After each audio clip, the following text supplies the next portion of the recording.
can now project that former President Donald Trump will win the state of North Carolina. This has been a contested state. Vice President Harris went there many, many times. Democratic governor in the state of North Carolina. You saw former President Trump go there a number of times, about 4 times in the past 2 weeks to campaign. The campaign always felt that they were in good position in North Carolina. Now we can project that he will win the state of North Carolina and its 16 electoral votes. The Fox News decision desk can now also predict that Vice President Harris will win New Mexico. That was a tight race. It had tightened in recent days, but Vice President Harris will win New Mexico. So as we look at the race to 270, the electoral votes needed, it now stands at 232 for former President Trump and 198 for Vice President Harris. That makes North Carolina the state in the battlegrounds that Trump has won 3 times. It was the only battleground state that he locked down in 2020. So obviously a relief at the Trump campaign that he has kept that one in his column as well tonight as we continue to move on. Fox News can now project that the state of Georgia will go to former President Donald Trump. This was a really hard-fought battle. If you think about Georgia, loses it last time to President Biden by 11,779 votes. For some reason, that number sticks in my mind. And this is a big win. He went there, campaigned there, and so did Vice President Harris numerous times, thinking that Georgia could stay in the Democratic column. You know, he had a difficult relationship with Governor Brian Kemp. If you remember, 4 years ago, after losing Georgia, they tried to salvage 2 Senate races in Georgia. A month later, special elections. That didn't go well either. So this is a very big win for former President Trump to, have this redemption in Georgia tonight. So now we are at electoral college vote at 248 for Trump and 216 for Harris. All right, we are back, and that is the jubilant scene. Everybody seems pretty happy at Trump headquarters, and what we're seeing is movement from the Mar-a-Lago Trump group, including former President Trump, who is in a very good position to be the next president this evening as well, is heading over to the Trump headquarters, where there are a few thousand people who have gathered for this evening. So we'll keep a close eye on that. Obviously, when he shows up there, we will take you there live. Well, those guys had 2 Make America Great hats on. I saw someone with a really large one. Yeah. As we look now at what we have, Pennsylvania. Is this a call, ladies and gentlemen? We are now projecting that Donald J. Trump will win the state of Pennsylvania. Former President Donald J. Trump will win the state of Pennsylvania, and thereby he is on his way to becoming the 47th president of the United States. With this, the path for Vice President Harris has narrowed, and there's really no path going forward. It's vanished. This is historic. Everything was about Pennsylvania. Everything from the beginning was about Pennsylvania. Now, former President Trump will win the state of Pennsylvania, and we can make that call, the 19 electoral votes. That puts him at 267, not officially over the 270, but the path that it takes to get to 270, he is well on his way to becoming the 47th president of the United States in what is going to be the biggest political phoenix from the ashes story that we have ever seen, ever.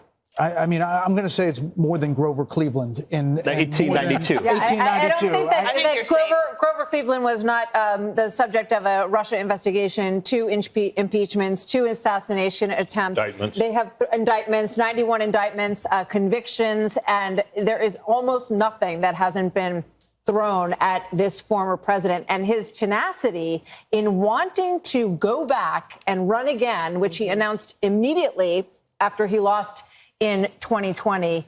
This is a huge historic moment in the United States of America as the former President Trump is closing in with just a few electoral votes away now from clinching 270 as Pennsylvania is called for Donald Trump. We're looking live, 1:21 a.m. in the morning at Trump headquarters. The cheers coming up. We're told the former president is there, as well as J.D. Vance, Senator J.D. Vance.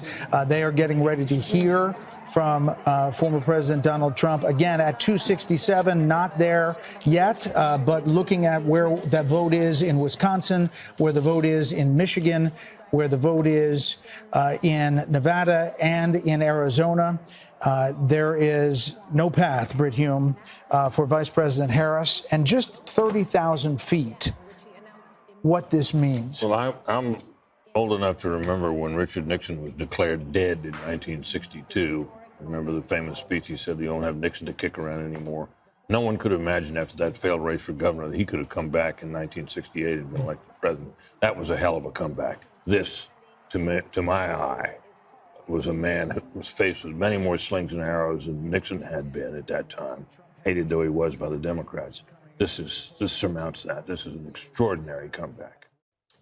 The Fox News decision desk can now officially project that Donald Trump will become the 47th president of the United States.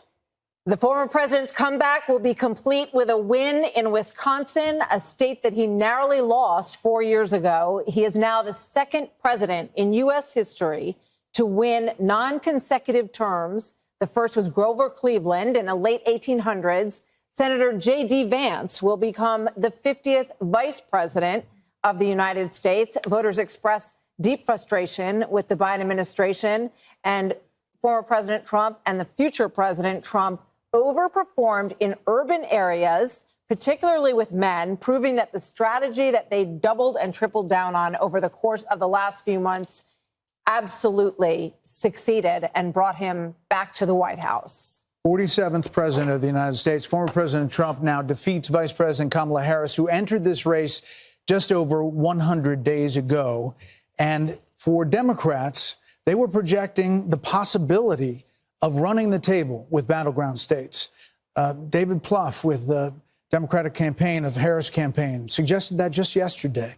Now it is possible that Donald Trump runs the table with these states and builds on a big landslide electoral win.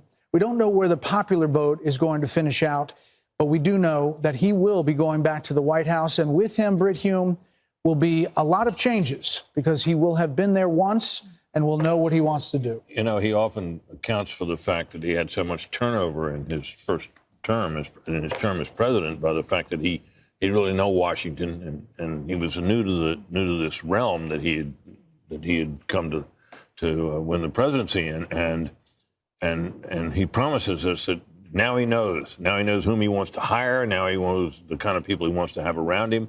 A lot of people are saying that means a lot of very experienced people around Washington will be ruled out, and maybe they will. But it's going to be very interesting to see the kind of people he reaches out to and reaches out for in the days and weeks ahead as he. And you've seen you can see the joy on all these people's faces. An unprecedented campaign concludes with Donald Trump once again becoming president-elect. And just moments ago, the Fox News decision desk can project that President-elect Trump will, in addition to everything that he's got so far, claim Michigan. It completes his sweep of the 3 blue wall battlegrounds as he did back in 2016. Trump recapturing the White House after a strong performance in all the battleground states that could potentially see him win all 7 of them, though 2 remain uncalled at this point. President-elect Donald Trump now announced winning Nevada. The state's been called by Fox News, putting him at over 300 electoral votes. He flipped the state he lost in 2020 and 2016. So Trump is now edging closer to an absolute clean sweep of battleground states. He currently holds a 6-point lead in Arizona, which is the only state that has not been called. It's got to be coming soon. Yeah. Meanwhile, Nevada Democrat incumbent Jackie Rosen has been reelected, fending off a close challenge from combat veteran Sam Brown. Republicans are now in striking distance of a House majority with nearly 24 races still too close to call. The GOP has 212 seats and